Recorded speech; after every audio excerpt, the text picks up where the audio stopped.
नमस्कार, आप the Z+ देख रहे हैं। आज हमारे साथ पटना दीघा विधानसभा क्षेत्र के विधायक संजीव चौरसिया जी हैं। आज ये बीजेपी के विधायक हैं। आज इनसे हम बातचीत करेंगे और जानेंगे कि आज जो प्रधानमंत्री जी जो राज्य के मुख्यमंत्रियों के साथ जो समीक्षा बैठक करने वाले हैं वीडियो कॉन्फ्रेंसिंग के ज़रिए, ये उसको लेकर के इनकी क्या राय है और लॉकडाउन में जो छूट मिलने की जो बात कही जा रही है, लॉकडाउन को हटाने की जो बात कही जा रही है, इस पर इनकी क्या राय है।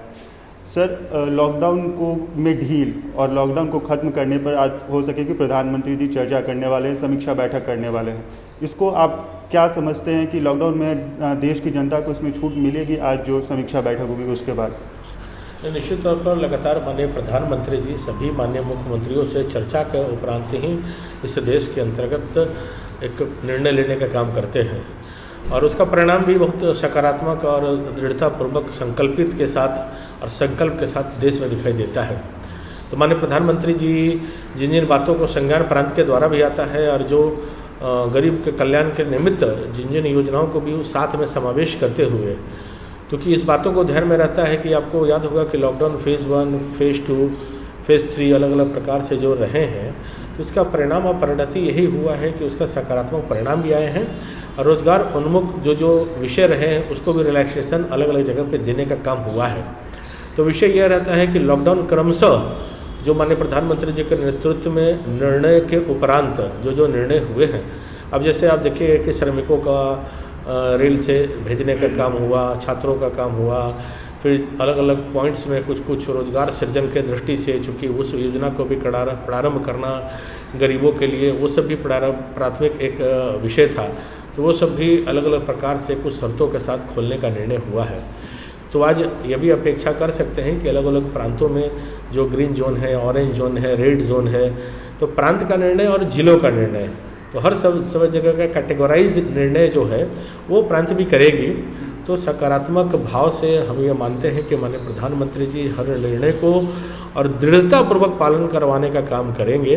उसका परिणाम बहुत सकारात्मक रहा है और साथ ही साथ इस लॉकडाउन के साथ साथ जो उन्होंने गरीब कल्याण योजना के अंतर्गत जो राशियों का 1,76,000 करोड़ से अलग अलग प्रकार से कैटेगराइज करके जो राशि राशन एक एक चीज़ को करेंगे, तो बहुत सारे निर्णय सरकार ने किया है जिसका लाभ गरीबों को हो रहा है। और उस लॉकडाउन में दृढ़तापूर्वक आज एक सबल और शक्तिशाली नेतृत्व इस देश में आज है, उसी का परिणाम है कि हम बहुत नियंत्रित में इस कोरोना वायरस में हैं। ट्रेन का परिचालन भी शुरू करने की बात हो गई है और ट्रेन के टिकट्स भी की बुकिंग भी शुरू हो गई है, तो कहीं ना कहीं ट्रेन का परिचालन जो शुरू हुआ है, ये हम कह सकते हैं कोरोना पे जीत हम लोग पा लिए, उसके बाद इस चीज़ को शुरू किया। हाँ, कोरोना पे जीत है या कोरोना को हराना है और निश्चित तौर पर भारत इसमें आगे बढ़ रहा है कोरोना के हराते हुए, और हम आगे बढ़ने का काम कर रहे हैं और यहाँ की जनता भी अनुशासन के साथ साथ आगे बढ़ने का काम करे, ऐसा निवेदन भी है और कर भी रहे हैं। चूँकि अनुशासन का पालन इसलिए भी कर रहे हैं कि ऐसा सबल नेतृत्व अपने पास है कि उनके एक आह्वान पर थाली भी बजता है, एक आह्वान पर दीप भी प्रज्वलित होता है और एक आह्वान पर पूरा का पूरा देश जो है स्टैंड स्टिल लॉकडाउन में चला जाता है लक्ष्मण रेखा के अंतर्गत।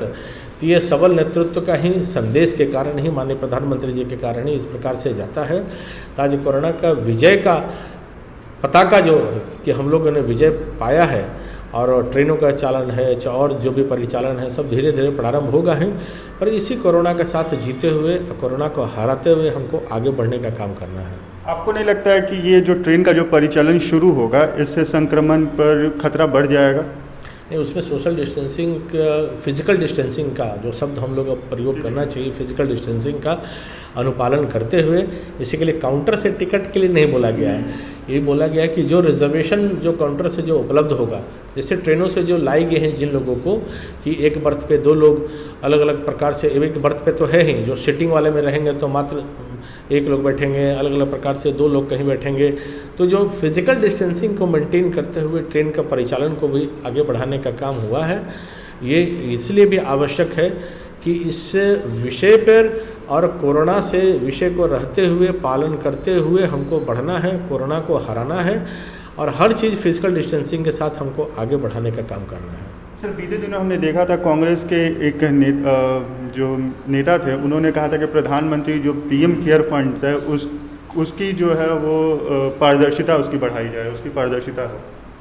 पारदर्शिता तो अपने तय करना चाहिए ना, कि जब विपक्ष की जो आवाज़ रहती है संकलन और करने से कुछ दूर रहते हैं, करते नहीं हैं। पिछली बार जो फंडों का आयाम था प्रधानमंत्री जी के इसमें, तो उनके तथाकथित अगर पद पे नहीं भी हैं तब पर फिर भी फंड का नेतृत्व करते थे। तो ये पीएम फंड एक पैसा का पारदर्शिता रहता है, और शायद कोई एक व्यक्ति के इसमें नहीं है, इसकी ऑडिटिंग होती है, ऑडिटिंग का प्रकार भी होता है। यह सब पता है कि बुक्स ऑफ अकाउंट्स के थ्रू ही, ऑडिट जनरल के थ्रू ही सब होने का काम होता है। तो उनको सहायता करने के बजाय अगर दम है तो इसमें तो सामाजिक, इतने बड़े सामाजिक मुद्दों पे साथ में रहकर आज सबको आगे बढ़ा के इसमें आगे बढ़ाने का काम करना चाहिए था। तो आज उस समाज में सहभागिता बनने के बजाय इसमें भी राजनीति करने से गुरेज नहीं हो रहे हैं विपक्ष। इसलिए विपक्ष को ये करना चाहिए कि इसमें से अधिक लोगों को राशि देके, ताकि समाज को इसका लाभ नीचे तक मिल पावे। तो बयान देने के बजाय इसमें सहभागिता अपनी दिखाते तो ज़्यादा समाज इसको लेके तरहीज भी देती और समाज आगे बढ़ाने का काम करती। दो सवाल होगा सर। एक, आपका जो एरिया है, जिस एरिया के आप प्रतिनिधित्व करते हैं, उस एरिया में कोरोना का संक्रमण जो है वो फैला है, और यहाँ पे शुरुआत में जो देखा जाए बहुत तेज़ी से फैला था। इसको लेकर के क्या मॉनिटरिंग आप अपने स्तर से कर रहे हैं, अधिकारियों के स्तर से क्या हो रही है इन सब चीज़ों को लेकर? मैं लगातार जिलाधिकारी महोदय, सिविल सर्जन, स्वास्थ्य विभाग, राशनिंग विभाग सबसे संपर्क में है। नगर निगम, ये भाई जहाँ जहाँ कोरोना संक्रमित एरिया निकला है वहाँ सैनिटाइजेशन और नगर निगम के द्वारा जो सफाई के और सैनिटाइजेशन के काम वो तीव्र गति से हो, उसका हमने काम किया है। स्वास्थ्य विभाग से भी चिन्हित होकर स्क्रीनिंग ज़्यादा से ज़्यादा लोगों का हो, ताकि ये पता चल पाए कि कहीं किसी प्रकार का संक्रमण अवस्था में व्यक्ति छुपा तो नहीं रहा है। उसका भी काम तेज़ गति से हुआ है। और क्वारंटाइन सेंटर भी यहाँ बना है। जिलाधिकारी महोदय से भी बात करके जो प्रशासनिक व्यवस्थाएं हो सकती है, कहीं किसी प्रकार का कठिनाई ना हो। और जहाँ से कोरोना निकला है, पाटलिपुत्र से लेकर खाजपुरा से लेकर मछली गली, सब जगह मैंने व्यक्तिगत जाने का काम किया और समझने का काम किया कि कहीं भी कठिनाई ना हो। सब्जी वाला ठेला पे सब्जी दे दे, दूध वाला दूध पहुंचा दे, लोगों में सामग्री की कठिनाई ना हो, इसकी भी सुनिश्चितता करते हुए लोगों से व्यक्तिगत बात कर रहे हैं और उनके परेशानियों को ध्यान में रखते हुए जो यथासंभव हो पा रहा है मदद देने का काम कर रहे हैं। एक आखिरी सवाल है, बिहार में सत्ता में आप इक्वल की भागीदारी में है, सत्ता में अगर कहा जाए तो आपकी भी हिस्सेदारी है, तो यहाँ पे जो कोरोना से जो लड़ने का जो जंग चल रहा है, अब क्या उससे सेटिस्फाई हैं? आपको लगता है कि ये जंग इस हिसाब से लड़ करके और जीता जाएगा? क्योंकि हम जब बाहर निकलते हैं, जब हम रोड पे होते हैं, तो हम लोग सड़कों पे देखते हैं कि जो सोशल डिस्टेंसिंग की बात कही जा रही है, फिजिकल डिस्टेंसिंग की बात करिए, उसको लोग उसका ख्याल नहीं कर रहे हैं। और जो पुलिस प्रशासन के लोग भी हैं, हमने देखा है कि उसको उस तरह से मॉनिटर नहीं कर पा रहे जिस तरह से उनको करना चाहिए। हाँ, ये ठीक है कि जो सब्जी मार्केट है जहाँ जो है वहाँ थोड़ा अनुपालन नहीं होने का काम हो रहा है, उसको अनुपालन करने की आवश्यकता है, ये तो व्यक्तिगत रूप से देखें। पर जिस शक्ति के साथ सरकार ने काम करने का काम किया है, आप फिजिकल डिस्टेंसिंग के साथ साथ जहाँ आवश्यकता है भोजन का, कम्युनिटी किचन का, वहाँ चले जाइए तो बहुत अच्छी व्यवस्था है सरकार की तरफ से।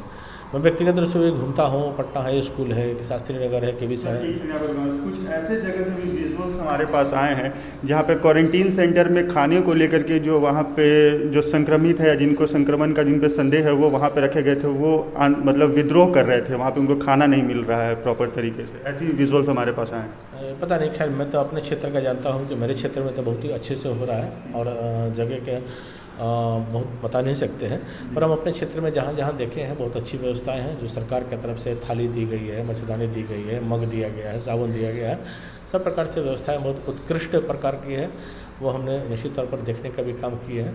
तो इस चीज़ की अनुभूति है कि वो अच्छे से चल भी रहा है। कम्युनिटी किचन है वो भी बहुत अच्छे से चल रहा है, लोग समय पे आते हैं, फिजिकल डिस्टेंसिंग के साथ भोजन करते हैं और जाने का भी काम करते हैं। तो सुना, ये पटना दीघा विधानसभा क्षेत्र के विधायक के संजीव चौरसिया थे। इन्होंने तमाम मुद्दों पर बात किया, लॉकडाउन से लेकर के कोरोना के संक्रमण के चेन को तोड़ने से लेकर के सोशल डिस्टेंसिंग, तमाम मुद्दों पर बात किया। और हमें लगता है कि ये वीडियो आपको अच्छा लगा होगा। तो अगर इस तरह की वीडियोस और भी आप देखना चाहते हो तो हमारे चैनल को सब्सक्राइब कर लें, और अगर ये वीडियो आप हमारे फेसबुक पेज पर देख रहे हैं तो हमारे पेज को लाइक करें और फॉलो करें।